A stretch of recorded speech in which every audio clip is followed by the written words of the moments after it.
Hey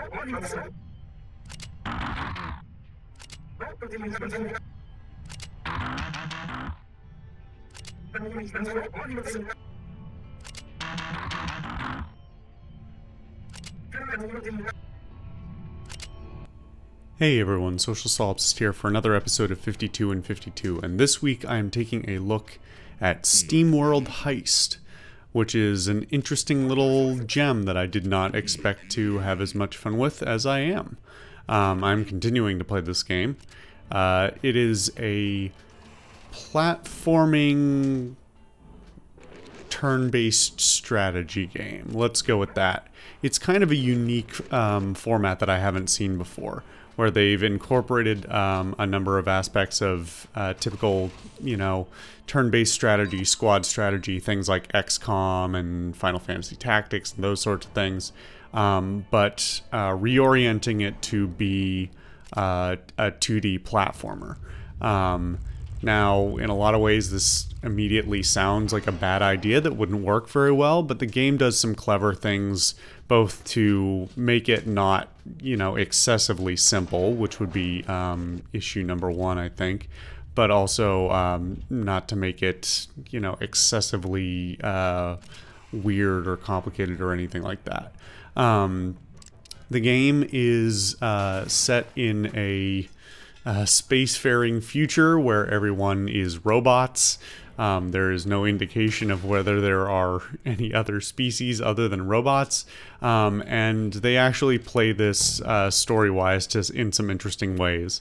Obviously, they could have gone like the pure comedy route of just, goofing on everyone being robots all the time, but they actually do some interesting things in terms of the main part of the main plot is the main plot of the story is that the main enemies that you are fighting are, well, they're bad guys, but one of the things they're doing is they're chopping people up and reassembling them into like just amalgamations of random parts, and that's evidently a really bad idea, because if you put a bunch of parts together of different people who have different personalities and things like that, they tend to go kind of haywire.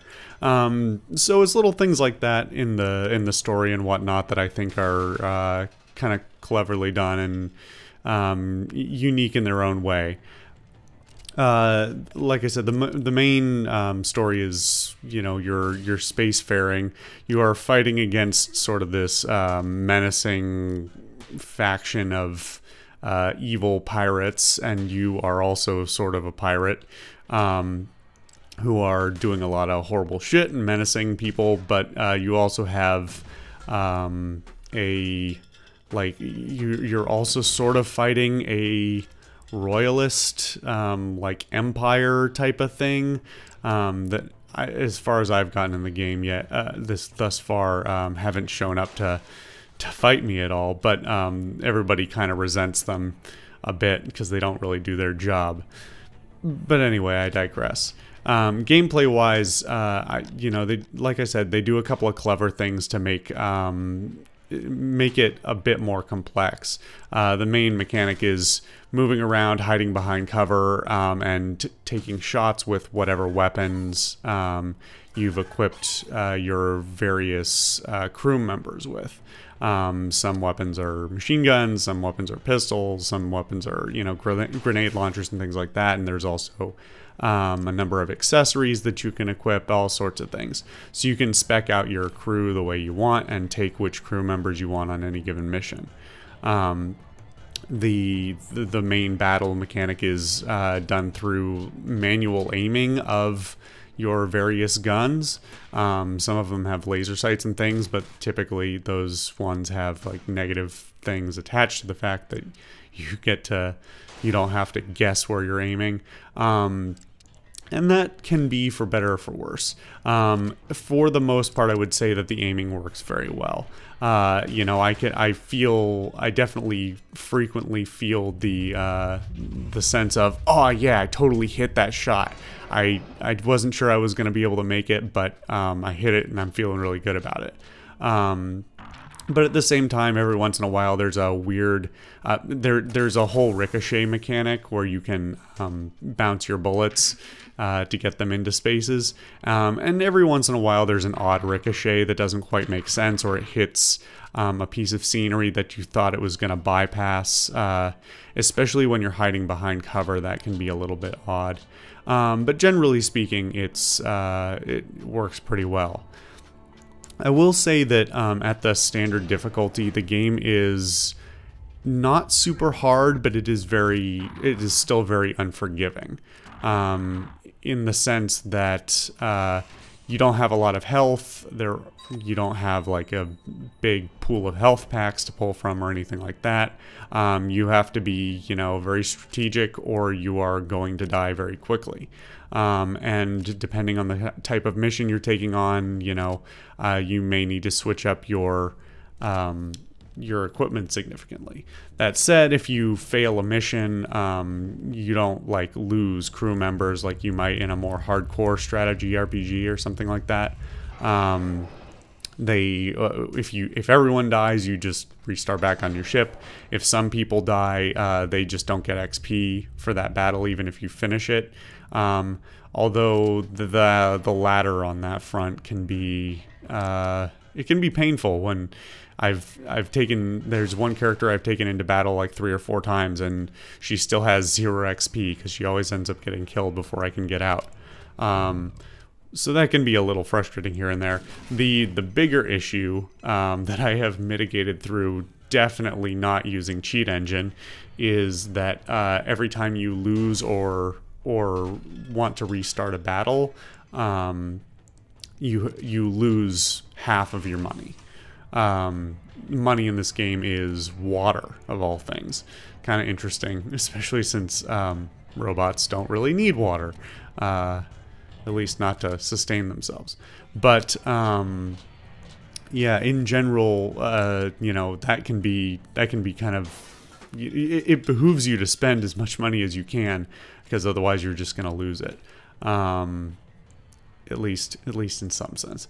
But on the whole, I've been having a really good time with it. I expected to drop into it for maybe 30 minutes and see how it went. And honestly, the initial screenshots of the game, I think, do it a disservice. Even this footage, as I'm watching it back, does it a bit of a disservice in terms of the visual fidelity. It's a little odd. I think all the stylings are really, really good. The animations look great. Everything just honestly looks great. But if you're watching it back, something about the style seems messy or cluttered or something like that. But when you're in game, it really doesn't feel that way. I don't really know a better way to articulate what I mean by that, but that more or less summarizes what I mean by it. So yeah, I mean, on the whole, I'm having a really good time with it. My understanding is that it's about a 20-hour campaign, depending on how much you have to grind and that sort of things. You can go back and replay missions to level characters up and things like that. And everything, or a lot of levels, maybe all the levels are randomly generated, so there's some variety in terms of the specific map you have to traverse if you come back to it. So yeah, on the whole, having a pretty good time. I don't know what else to say about it necessarily, other than, if you're a fan of strategy RPGs and this doesn't immediately strike you as awful in some fashion, there's definitely a lot of interesting things to be had here.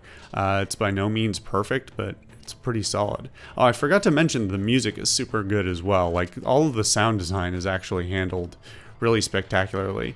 The music itself is very solid, and then I was pleasantly surprised by the dialogue. We'll call it dialogue. It's pretty well written as well. But the actual we'll call it voice acting, that they use these various synthesized filters over chopped up dialogue. I mean, I'll see if I can make some of it come through in the video so you can hear it. But it's just like the voices that they give to the characters are like super solid, and I was just really pleased by them. So yeah, another plus on that front. Anyway, I'm starting to ramble on this, but yeah, give it a look. If you like strategy RPGs, you just might be surprised. Anyway, thank you guys all for watching. I have been the Social Solipsist. This has been yet another episode of 52 and 52. It's definitely not 11 o'clock at night, and I will see you guys next time.